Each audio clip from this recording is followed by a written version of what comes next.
formuler un objectif pédagogique efficace, ça passe par plusieurs éléments. La première chose qu'il faut comprendre, c'est que l'objectif pédagogique, ça part d'une intention. C'est-à-dire que vous, en tant que formateur, vous avez l'intention de transmettre quelque chose. Vous voulez faire passer un message lors de votre cours, de votre animation. Et ça, il va falloir le traduire en objectif pédagogique, en activité. Et ensuite, il doit y avoir la cohérence avec l'évaluation. Il doit être tourné pour qui? Pour l'apprenant. C'est pas parce que c'est vous qui le construisez. C'est pas parce que vous le mettez en place qu'il est fait pour vous. Non, l'objectif, vous le construisez pour l'apprenant. D'accord? C'est hyper important. Souvent, les formateurs ont tendance à construire un objectif, mais pour eux. C'est-à-dire qu'ils font un objectif pédagogique que eux, ils estiment euh, devoir atteindre au cours de la séquence. Non, c'est les apprenants qui doivent atteindre cet objectif pédagogique. Donc, il doit être construit, réfléchi pour les apprenants. On doit y retrouver obligatoirement un verbe d'action. Donc, on va en parler après, mais un verbe d'action observable, quelque chose que l'apprenant doit montrer. Pour savoir s'il a atteint l'objectif, il doit le montrer par son action. Donc, l'objectif doit contenir un verbe d'action observable. Ça veut dire qu'il ne doit pas être interne. D'accord? Le verbe d'action, savoir, on ne peut pas démontrer un savoir. Un savoir, on sait quelque chose, mais on ne peut pas le démontrer. Il va falloir faire une action pour montrer qu'on sait quelque chose. D'accord? Dans quelles conditions on va exprimer cet objectif? Dans quelles conditions il va se dérouler cette action? Et quel est le niveau de réussite à atteindre? Quel est le critère mesurable qui permettra de dire que l'objectif est atteint chez l'apprenant?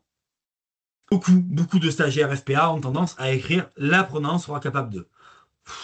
Au bout d'un moment, cette phrase, il faut la gommer, il faut la garder en tête quand on construit, mais il n'y a pas d'obligation de la retranscrire. Donc, comme je vous l'ai dit, centré sur l'apprenant, observable, mesurable, relié à une compétence ou à une capacité, forcément, puisque c'est un objectif pédagogique, il doit permettre d'acquérir quelque chose. Donc, soit une compétence, si c'est un objectif pédagogique un petit peu général, soit si c'est un objectif pédagogique un peu spécifique, il va viser une capacité. Je rappelle, une compétence, c'est quelque chose de général qui est lié à une action métier. D'accord? Dans le métier, on acquiert des compétences et on met en œuvre des compétences. Et pour mettre en œuvre une compétence, c'est plein de petites capacités qui nous permettent de mettre en œuvre une compétence. Et utile pour construire l'évaluation, bien évidemment que l'objectif pédagogique, il est en lien direct avec plusieurs éléments, notamment l'évaluation. Il va être en lien aussi avec le contenu de votre séquence. Là, je vous mets un petit exemple en dessous. Admettons que je suis formateur en pâtisserie, par exemple, et que je décide aujourd'hui que les apprenants vont commencer à travailler sur un robot qui s'appelle le robot T2000. Ça, c'est mon intention. C'est-à-dire, j'arrive, ma séquence aujourd'hui, je vais la construire pour qu'ils travaillent ce robot-là. Mais je ne peux pas dire aux apprenants, bon, mais aujourd'hui, vous travaillez sur le robot T2000. Bah, ça n'a pas de sens pour eux. Ils ne savent pas encore ce que c'est, ils ne sont pas appropriés cet appareil, c'est très flou, c'est pas précis, quelle action ils doivent faire pour travailler, c'est trop vague. Aujourd'hui, l'apprenant n'est pas capable de s'approprier cette phrase en tant que telle, ou en tout cas, oui, il va l'entendre, il va savoir qu'ils vont travailler sur Robot 1000, mais ça ne va pas lui parler, ça ne va pas lui permettre de dire, ah, c'est ça que je dois être capable de faire. Donc, on va le traduire en objectif pédagogique. Et par exemple, c'est une traduction, il pourrait y en avoir d'autres. Là, l'objectif qui peut être mis en place, c'est utiliser. Donc là, c'est une action, c'est un verbe d'action. On utilise quelque chose. Utiliser le robot T2000. Donc là, on contextualise. C'est-à-dire que quand je vous dis utiliser, c'est le verbe d'action, c'est l'action observable. Mais dans quelle action? C'est le robot T2000. Pourquoi faire? Pour réaliser une tarte au citron. Donc là, on vient mettre en fait des conditions de réalisation, c'est-à-dire qu'avec le robot T2000, je dois réaliser cette tarte-là. Et on va mettre un critère qui valide qu'on est capable d'utiliser le robot T2000 pour faire une tarte au citron, c'est-à-dire en moins de 5 minutes. Ça, c'est la condition, c'est le critère de réalisation. D'accord? Le critère de réalisation, c'est en moins de 5 minutes. Parce que c'est le temps que je dois atteindre dans le temps qu'on estime qui est le bon pour quelqu'un qui maîtriserait le robot T2000. C'est-à-dire quelqu'un qui maîtrise le robot T2000, il doit être capable de faire cette tarte au citron en moins de 5 minutes. Donc la triple concordance, qu'est-ce que c'est? C'est la liaison qui existe entre un objectif pédagogique, le contenu et l'évaluation qu'on mettra ensemble. Ces trois choses ne peuvent pas être dissociées. C'est-à-dire que quand vous construisez un objectif pédagogique, Ben, vous allez au démarrage, voilà, quand vous êtes en train de construire votre séquence, vous allez dire je mets cet objectif pédagogique en place. Puis vous allez commencer à mettre du contenu. Et puis là, vous allez vous dire ouais, dans ce contenu, j'aimerais bien rajouter ça. Et peut-être que vous allez retoucher votre objectif pédagogique. Et après, quand vous allez mettre en place votre évaluation, ben, il y a peut-être des éléments que vous voulez aussi évaluer. Et vous allez vous dire, ben, ça, il faut peut-être que je le mette dans mon contenu. Il faut peut-être que je retrouve mon objectif pédagogique. Retouche mon objectif pédagogique. Ce que je vais vous faire comprendre, c'est que ces trois éléments se construisent en même temps et que c'est un petit peu une boucle de rétroaction. C'est-à-dire que si je suis en train de faire un élément, j'ai fini mon objectif pédagogique, je suis en train de préparer mon contenu, ben, c'est pas figé mon objectif pédagogique. Je vais peut-être le retravailler, le retoucher, parce que les trois éléments doivent être un tout au final. Quelque chose qui va ensemble. La taxonomie de Bloom. Donc, on en vient aussi à la taxonomie de Bloom. À quoi elle nous sert, cette taxonomie de Bloom? Elle nous aide à aider à choisir le niveau attendu. Donc, forcément, elle va influer sur le choix du verbe d'action.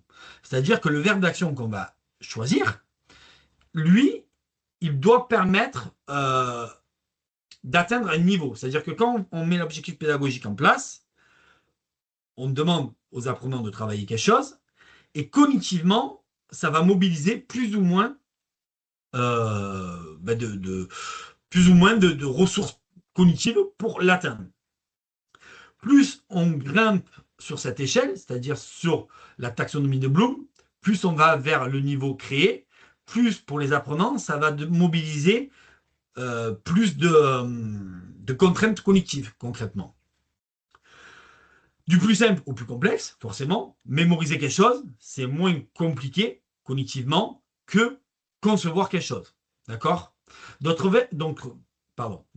votre verbe d'action, il doit, lui, se situer quelque part. Il peut se situer, par exemple, hop, je vais essayer de mettre le pointeur, il peut se situer au niveau analysé. Ce qu'il faut comprendre, c'est que le niveau analysé, pour eux, ça va être plus compliqué. Si je demande comparer des éléments, ben, pour comparer des éléments, il faut avoir déjà un petit peu compris ce que c'était, avoir été capable peut-être de l'appliquer et avoir mémorisé des savoirs. D'accord? Ça ne veut pas dire qu'on ne peut pas demander directement aux apprenants d'être à ce niveau-là, au niveau analysé. Ça ne veut pas dire qu'on doit en premier leur faire un objectif mémorisé, un objectif lié à comprendre, un objectif lié à appliquer. On peut tout de suite aller à analyser. Mais par contre, mon contenu de cours va permettre à un moment donné d'acquérir tout ce qu'il faut pour mettre en application l'objectif directement à analyser. Donc, je ne sais pas si je suis très clair dans cette explication-là. Vous pourrez poser vos questions à la fin de cette masterclass et vous pourrez me dire si ce n'est pas clair à ce niveau-là, au niveau de la taxonomie de Bloom, ce que je vous explique là. N'hésitez pas. Ce que je veux vraiment vous faire comprendre, deux choses avec la taxonomie de Bloom, c'est que le verbe d'action, il est lié directement avec une difficulté cognitive qui est mise en place et que cette difficulté, ce n'est pas un escalier. On entend souvent, c'est ça que je ne veux pas que vous mettiez en tête, c'est je dois en premier passer par mémoriser, ensuite par comprendre, ensuite par appliquer pour enfin analyser. Non, cognitivement, au cours de ma séquence, oui, je vais être obligé de passer par toutes ces étapes-là pour mobiliser un objectif et un verbe d'action lié au niveau analysé. Mais moi, en tant que formateur, je ne suis pas obligé de créer 4 objectifs pour arriver là. Ça, c'est important parce que c'est souvent quelque chose qui est compris comme ça par les personnes qui sont en formation FPA. Et non, non, en fait, c'est pas un escalier qu'on doit franchir chaque étape. On doit pouvoir mobiliser tout ça au niveau analysé, mais on n'est pas obligé, nous, en tant que formateurs, de faire 4 objectifs pour arriver là. Sinon, ça serait compliqué à toutes les séquences. Si on veut arriver à créer, voilà, ça serait compliqué. Ensuite, un objectif opérationnel repose sur 3 éléments. Donc, comme je l'ai dit, un comportement observable, des conditions de réalisation et le critère de réussite. Qui c'est qui a défini ça? C'est Madjer. Donc, c'est la règle, ce qu'on appelle la règle des 3C de Madjer. Smart. Alors, Smart, pour moi, il vient en complément des 3C. Alors, ça, pas tous les formateurs ont cette vision-là. Certains formateurs vous diront que un objectif pédagogique Smart, ça convient. Moi, pour moi, c'est en premier 3C. Et ensuite, on vient appliquer Smart pour ramener un peu plus de précision. C'est pas obligatoire, on peut s'arrêter au 3C. Donc la démarche, dans l'ordre, hein, on part de l'intention du formateur. Qu'est-ce que moi, en tant que formateur, j'ai envie de faire travailler aujourd'hui à mes apprenants? Euh, on identifie ce que l'apprenant devra faire, tous les éléments qu'on va devoir mettre en place. On va définir un verbe d'action avec Bloom, qui va nous aider à définir le niveau cognitif de nos verbes d'action.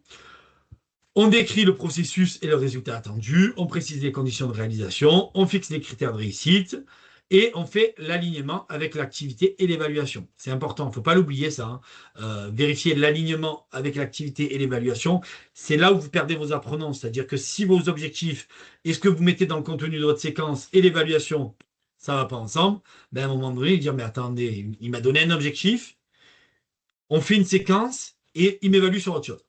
C'est bon, vous avez perdu vos apprenants. Pour eux, vous perdez tout sens dans ce que vous faites et ce que vous voulez leur amener.